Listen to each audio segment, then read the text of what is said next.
Man freedom चॅनलवर आपले स्वागत. व्यक्ती स्वातंत्र्याच्या मुद्द्यावर मी आज बोलणार आहे. भारताला स्वातंत्र्य भेटले ते सुखासुखी नाही.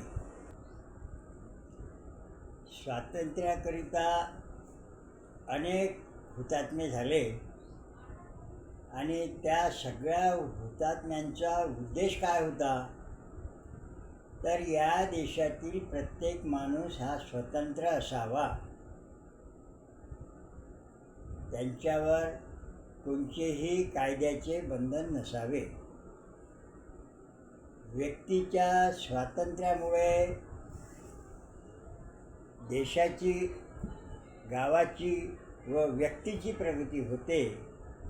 म्हणून व्यक्तीचं स्वातंत्र्य महत्त्वाचं आहे. म्हणून इंग्रजासोबत लढा उठविला आणि अनेक आंदोलनामधून अनेक हुतात्मे शहीद झाले आणि आपल्या देशाला स्वातंत्र्य मिळवून दिले. पण स्वातंत्र्य हे खरं स्वातंत्र्य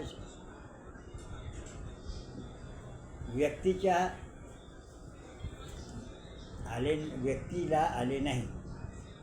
तर व्यक्ती ही लायसन्स, कोटा, परमिट, इन्स्पेक्टर राज्याच्या बेड्या टाकून सगळी जनता गुलाम करून ठेवलेली आहे. व्यक्तीच्या खऱ्या स्वातंत्र्यामुळे व्यक्तीच्या स्वातंत्र्याच्या कक्षा रुंदावतात आणि बंधनामुळे त्या रुंदावत नाहीत, तर आकुंचन पावतात. प्रगतीकरिता व्यक्ती धडपडते आणि त्याच्या धडपडण्यातून अख्ख्या देशाची प्रगती होते. स्वातंत्र्य भेटलं त्यावेळेस 33 कोटी जनता असताना उपासमारीची पाळी होती. बरबडे, अंबाडीच्या भाज्या, मिलो ज्वारी असं खाण्याची वेळ जनतेवर आली होती. त्यानंतर हरित क्रांती करून थोडाफार बदल झाला आणि अन्नधान्याची सुलभता वाढत गेली. शेतकऱ्याच्या मेहनतीमधून आणि संशोधन करणाऱ्या शास्त्रज्ञाच्या अभियानामुळे आज देश अन्नधान्याने स्वयंपूर्ण होऊन निर्यातक्षम झालेला आहे. याचं श्रेय नवीन तंत्रज्ञानाने निर्माण केलेल्या बियाणे म्हणजे संशोधन आणि कष्टाने शेती उभी करून अख्ख्या जगाला खाऊ घालणारा पोशिंदा म्हणजे शेतकरी. प्रश्न निर्माण असा होतो का जे बुद्धिजीवी म्हणून कुशल कामगार मानल्या जाते, त्या कुशल कामगारांनी देश अधोगतीला नेलेला आहे. कर्जबाजारी झालेला आहे आणि कर्ज घेण्याची आता क्षमता खतम झाली. म्हणून आता कराच्या बोजाखाली अख्खी जनता जर्जर केलेली आहे. जनतेचं खरं स्वातंत्र्य शेतकऱ्याला जर व्यक्तीला दिली, तर व्यक्ती हे पूर्ण भारताचे अर्थव्यवस्था जगाच्या पाठीवर 1 नंबरची आणू शकते. इतका सामर्थ्य व्यक्तीच्या स्वातंत्र्यात आहे.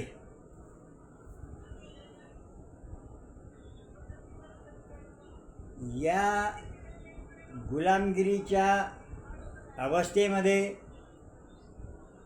गुंडाराज निर्माण झाले. राजकारणात चोर डाकू घुसाले लागले. भ्रष्टाचाराने कळस गाठला आणि 5 वर्ष जरी निवडून गेला तर 7 पिढ्याची इस्टेट कमावण्याचा धंदा ह्या राजकारण्याचा झालेला आहे. यात भ्रष्टाचारी व्यवस्थेमध्ये सर्वसामान्य माणूस पिळला जात आहे. शेतीवर राबणारी 70% जनता जर्जर झालेली आहे आणि त्यामुळे आर्थिक अडचणीत आल्यामुळे शेतकरी आत्महत्या करू लागला. शेतकऱ्याच्या ह्या आत्महत्या नसून सरकारने शेतीविरोधी राबवलेल्या धोरणातनं केलेला खून आहे. आजपर्यंतच्या सत्तेत आलेल्या सगळ्या पक्षांनी शेती व्यवस्थेवर अन्यायच केलेला आहे आणि याचं मूळ कारण म्हणजे समाजवादी धोरण आणि भांडवलशाही धोरण. ह्या मिश्र अवस्थेमुळे समाजवादाने फुकट खाऊ धोरणं राबवून शेती सोडून इतर व्यवसायात राबणाऱ्या कर्मचाऱ्यांनी अतिरिक्त पगारवाढ करून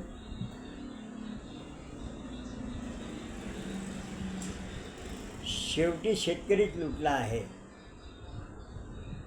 भ्रष्टाचारी व्यवस्थेत चोर डाकू बंदूक चाकू दाखवून खिसे लुटतात, पण हुकुमशाही धोरणात अधिकारी कायदा दाखवून खिसे लुटतात. चोर डाकूत आणि ह्या अधिकाऱ्यात फरक काय? अशा लुटारू अवस्थेनं देशाची अधोगती झालेली आहे. देशाची अधोगती थांबवायची असेल तर समाजवाद फेकावा लागेल, भांडवलवाद फेकावा लागेल आणि खऱ्या अर्थाने व्यक्तीचं स्वातंत्र्य निर्माण करावं लागेल. तेव्हा कुठं देश प्रगतीपथावर जाऊ शकतो, अन्यथा नाही. म्हणून व्यक्तीचं स्वातंत्र्य द्या, व्यक्तीला स्वातंत्र्यानं आबाद करा, म्हणजे देश सुखी आणि समृद्ध बनू शकते. एवढं बोलतो आणि इथेच थांबतो. मॅन्स फ्रीडम चॅनलला लाईक करा आणि सबस्क्राईब करा.